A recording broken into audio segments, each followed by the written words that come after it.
कहती पावका। रिश्ता अतीत का वर्तमान से बहुत गहरा होता है और कहानियां वर्तमान की अतीत पहले से गहरा होता है। जिन महान आत्मा का जन्मदिन मनाने के लिए आज हम यहाँ इकट्ठा हुए हैं, चलिए उनके पहले जीवन के बारे में आपको कुछ बताते हैं। क्रिश्चियन फ्रेडरिक सैमुअल हैनेमन, जिनको दुनिया आज होम्योपैथी के जनक के नाम से जानती है, उनका जन्म 10 अप्रैल 1755 को दक्षिण पूर्व जर्मनी के एक छोटे से शहर मिशन में एक चित्रकार क्रिश्चियन गॉटफ्रीड हैनेमन के घर हुआ। किंतु युवा सैमुअल अपने परिवार की परंपरा का निर्वाह नहीं करना चाहते थे। बचपन से ही उनकी ज्यादा दिलचस्पी थी साइंस और मेडिसिन की तरफ। तभी तो अपने परिवार को पीछे छोड़ते हुए उन्होंने एक कदम आगे बढ़ाया मेडिसिन की तरफ और जा पहुंचे लिप्जिग सन 1775 में। जिंदगी में एक के बाद एक संघर्षों का सामना करते हुए आखिरकार उन्हें मिल ही गई उनकी एमडी की डिग्री और दुनिया को मिला एक युगांतकारी चिकित्सक doctor Christian Friedrich Samuel Hahnemann.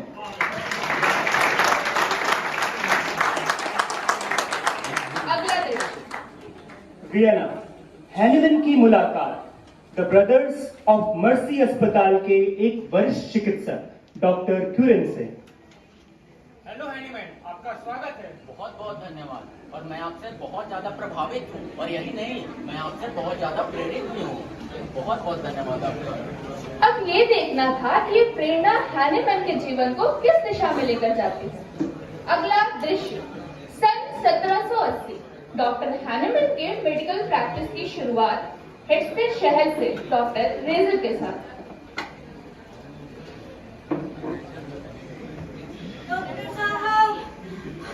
Doctor साहब, मुझे बचा लीजिए। डॉक्टर साहब, क्या हुआ? शांत हो जाइए पहले। तो डॉक्टर साहब, आप बचा प्लीज लीजिए मुझे। आप प्लीज बैठिए। आप थोड़ा पानी पीजिए। क्या तकलीफ है आपको, आप बताइए। मत पूछे डॉक्टर साहब, पूरे शरीर में बहुत दर्द है डॉक्टर साहब। कुछ काम नहीं कर पा रहे हैं। अच्छा, हाँ, और पैखाना वो कैसा है? वो तो पूछे ही मत डॉक्टर साहब। बस दस्त लगी हुई है बहुत ज्यादा और उल्टियाँ भी बहुत ज्यादा हो रही है। कुछ भी काम नहीं कर पा रहे डॉक्टर साहब, मुझे बचा लीजिए। मैं मरना नहीं चाहती डॉक्टर साहब, मुझे बचा लीजिए।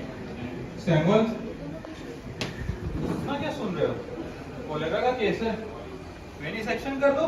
वेनिसेक्शन? हाँ, अभी तो मरीज से सवाल भी नहीं किए हैं और जब तक सवाल नहीं करेंगे तो पता कैसे चलेगा बीमारी क्या है? सैमुअल, किसी को भी इतना समय नहीं दिया जाता। इतना समय अगर दोगे तो बाकी पेशेंट को कैसे देखोगे? मैडम, आपका खून गाढ़ा हो गया है, उसे पतला करना होगा। इसमें मुझे क्या करना होगा डॉक्टर साहब? आपको कुछ नहीं करना है, बस हम आपका खून निकालेंगे और क्या। क्या खून? देखिए मैडम, मैं डॉक्टर हूँ ना, आपको मुझ पे भरोसा है ना? आपकी सारी बीमारियां दूर कर दूंगा। सैंपल, वेनिसेक्शन की तैयारी करो, नर्स इन्हें लेके जाओ।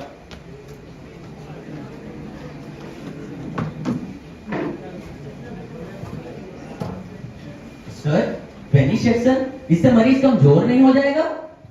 सैमुअल, यहाँ पे जितने भी चिकित्सा है सब में वेनिसेक्शन का प्रचलन है। अगर वेनिसेक्शन नहीं करेंगे, कम से कम 4 से 5 पाउंड अगर खून नहीं निकालेंगे तो मरीज ठीक नहीं होगा। 4 से 5 पाउंड? यह कुछ ज्यादा नहीं है सर। ये बिशप का ऑर्डर है। अगर 4 से 5 पाउंड अगर खून नहीं निकालते हैं तो वो बार बार बीमारियों से ग्रसित होगा और तब तक हमें वेनिसेक्शन करना पड़ेगा। और वेनिसेक्शन तब तक करना पड़ेगा जब तक वो बेहोश नहीं हो जाता। ऐसे ही चली आ रही थी उस समय की चिकित्सा व्यवस्था। केस प्रेगनेंसी का होता या वूफिंग का, इलाज वेनिसेक्शन ही होता था। जोंक से शरीर का खून निकलवाया जाता था। अगर थोड़ा सा भी बच जाता तो धमनी निचोड़ कर उसे भी निकाल लिया जाता। ऐसे में मरीज अपनी तकलीफ बताए भी तो कैसे, और डॉक्टर मान लेते थे कि वो ठीक हो गए हैं। लेकिन डॉक्टर हैनेमन के सोचने का तरीका कुछ अलग था। ये कैसी चिकित्सा प्रणाली है? पीड़ित को और पीड़ा? अरे ठीक होने का तो दूर, क्या इससे वो जीवित भी रह पाएगा? और अगर नहीं तो मुझे धिक्कार है ऐसी व्यवस्था पे। और यही नहीं, अगर मैं उसे जीवित नहीं रख पाया तो मुझे डॉक्टर कहलाने का कोई अधिकार नहीं। बहुत कर लिया सोच विचार, पर वो समझ न पाए ये उपचार। क्या मैं खुद को कहूँ चिकित्सक? क्यों ना हो ऐसी चिकित्सा पर धिक्कार। छोड़ दिया सब बना बनाया, छोड़ दिया सब बना बनाया, रोजी रोटी का जुगाड़ लगाया। था वो 12 भाषाओं का जानने वाला, किताब अनुवादन में फिर से ध्यान लगाया। इन्हीं किताबों में से एक किताब थी किलन मैटेरिया मेडिका, सन 1790, हैनेमैन और किलन मैटेरिया मेडिका।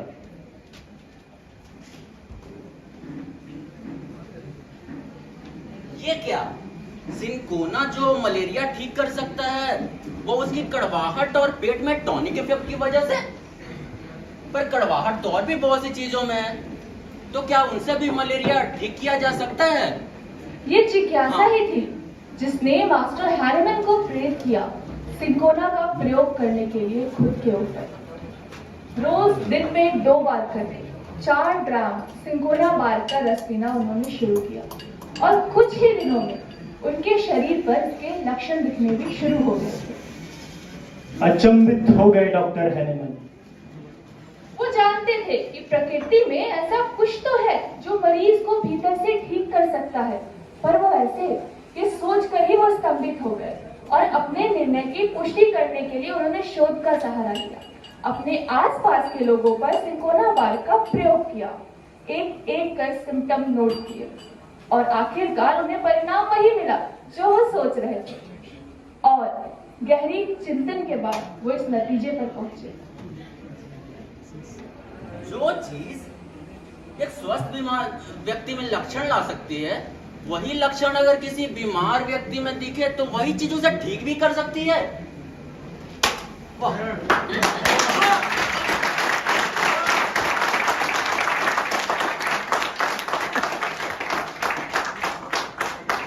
इसी सोच को और मजबूत बनाने के लिए अगले 6 साल उन्होंने इस प्रक्रिया पर और खोज की, और सन 1796 में पुष्टि हो गई कि सम को काटे है हरदम, नहीं विषम सम को मात दे।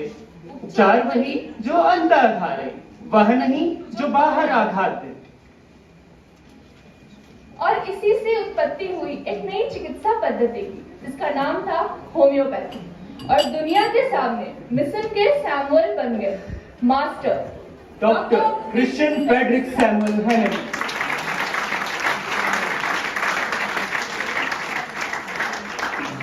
अगला दृश्य। मास्टर हैनेमैन ही वो पहले व्यक्ति थे जिन्होंने मानस चिकित्सा पर समान रूप से महत्व स्थापित किया था। डॉक्टर हैनेमैन, कोथा में आपका स्वागत है। बहुत बहुत धन्यवाद आपका।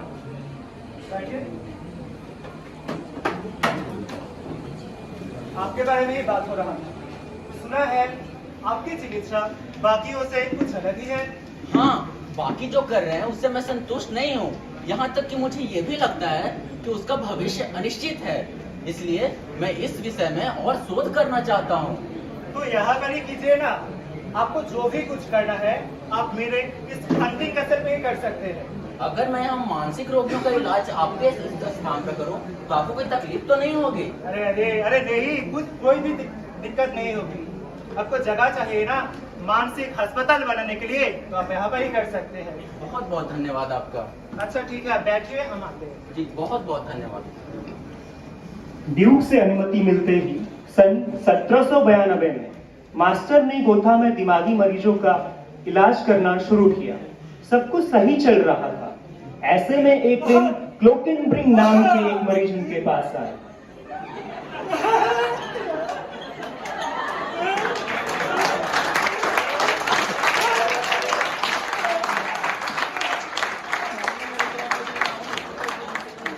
क्या हुआ है इनको? सुना है आप मानसिक बीमारियों का इलाज करते हैं? हाँ क्या इसका भी आप कुछ कर सकते हैं? ठीक है, पहले पुरानी दवाइयाँ बंद करनी होगी और खान पान का भी विशेष ध्यान रखना होगा। ठीक है जी।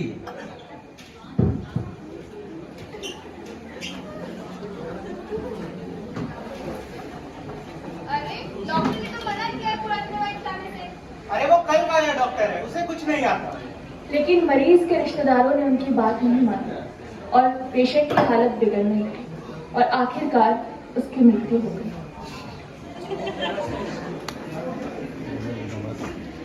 होम्योपैथी की शुरुआत हुए कुछ ही दिन हुए थे कि फिर से वही विद्रोह, विरोध, दंगा, आगजनी, मानसिक अस्पताल तक बंद करा दिया गया। सरल नियति है चलते जाना, गिरते जाना, संभलते जाना। मुमकिन है राह भटकता जाए, पर हौसला अभी कबा तो नहीं है, सफर अभी कबा तो नहीं।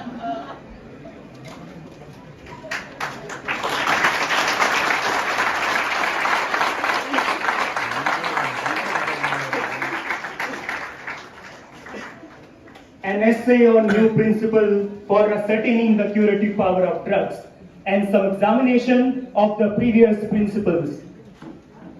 सन 1796 में ह्यूफ्लेट के जर्नल में प्रकाशित हुआ था मास्टर का यह निबंध।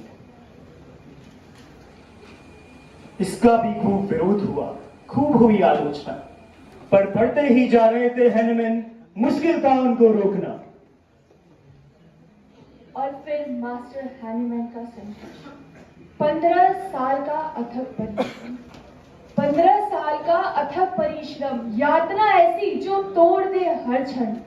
7 बार तो घर ही छोड़ा, 7 बार तो घर ही छोड़ा था बिना और छोड़ का पिस्ता जीवन।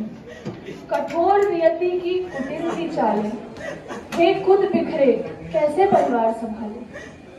3 महीने का बेटा तक खोया, 3 महीने का बेटा तक खोया, पर हौसला ऐसा कि हथियार न डाला और इसी तरह आगे बढ़ते चला गया हैनीमैन और होम्योपैथी का सफर।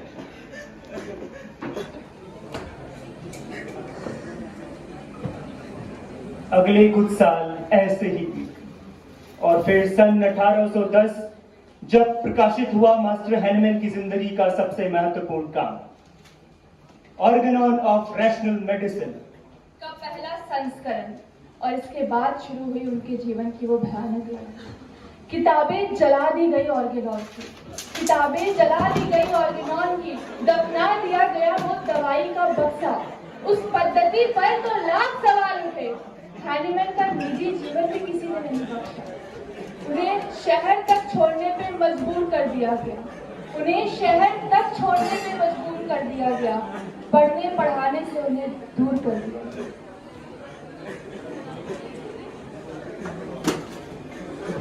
इतने विरोध के बाद भी सन 1819 में मास्टर ने प्रकाशित किया ऑर्गेनॉन ऑफ मेडिसिन का दूसरा संस्करण।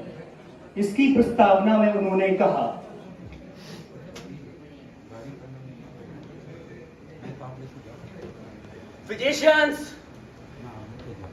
Physicians are my brethren. I have nothing against them personally. The medical art is my subject. शुरू ऐसे जरूर किया, पर मोटो में ऑडी सैपेरे डालकर ये बता दिया कि वो डरने वालों में से नहीं है और होम्योपैथी का विस्तार करने से रोकना मुश्किल नहीं, नामुमकिन है।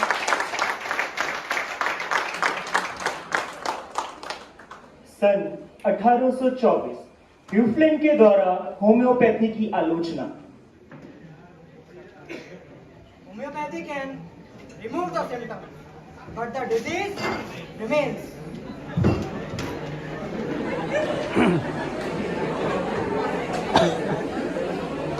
मास्टर की क्लिनिक का दृश्य।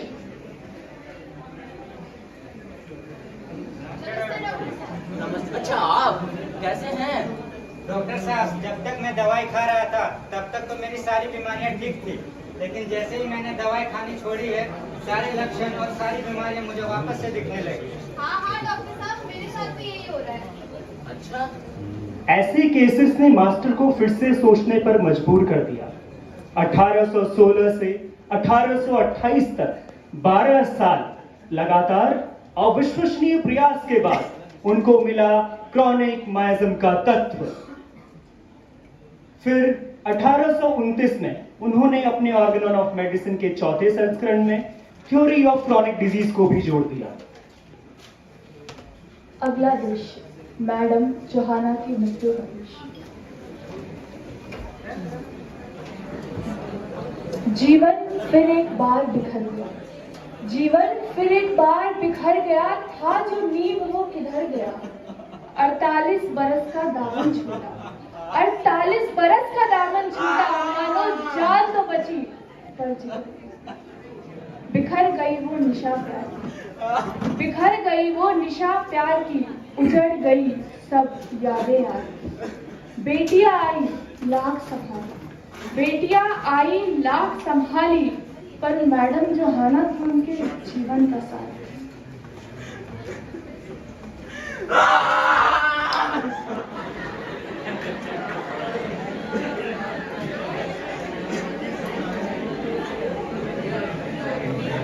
फिर सन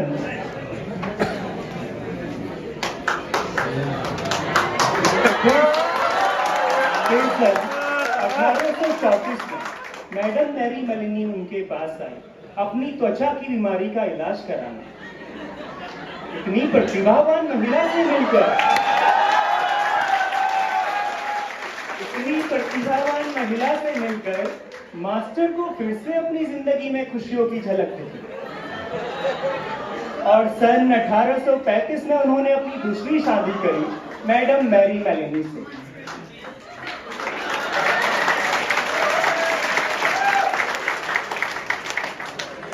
अगला दृश्य, मास्टर के जीवन के कुछ खुशनुमा साल, परंतु आखिरी साल। बिछड़ी खुशियां गलियारे आई, बिछड़ी खुशियां गलियारे आई, फिर बसंत की बहारें आई, फिर से फूटा प्यार का झरना, अभिनंदन की पुकारे आई। पढ़ने पढ़ाने का दौर आ गया, पढ़ने पढ़ाने का दौर आ गया, लौटा सम्मान, जोश पुरजोर आ गया। बने आम खास सबके उपचारक, बने आम खास सबके उपचारक, रुख हवाओं का फिर उनकी ओर आ गया। जिस क्रिश्चियन फ्रेडरिक सैमुअल हैनेमैन को पढ़ने के लिए घर से पैसे नहीं मिलते थे, अपनी पढ़ाई करने के लिए शुरुआती दिनों में इतनी मेहनत करनी पड़ी, जिनके पास अपने बच्चों को खिलाने तक के पैसे नहीं थे, वही master doctor Christian Friedrich Samuel Hahnemann आज एक शाही जीवन जी रहे थे। और ये सब कुछ मुमकिन हो सका होम्योपैथी की बदौलत। उनकी अकल्पनीय इच्छा शक्ति के आगे उन्हें रोक पाना और उनसे जीत पाना मुश्किल था।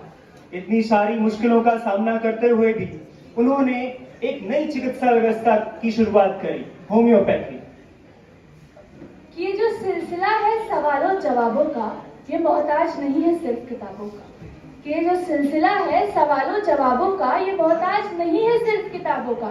सीखने सिखाने को एक जिंदगी काफी होती है, सीखने सिखाने को एक जिंदगी काफी होती है।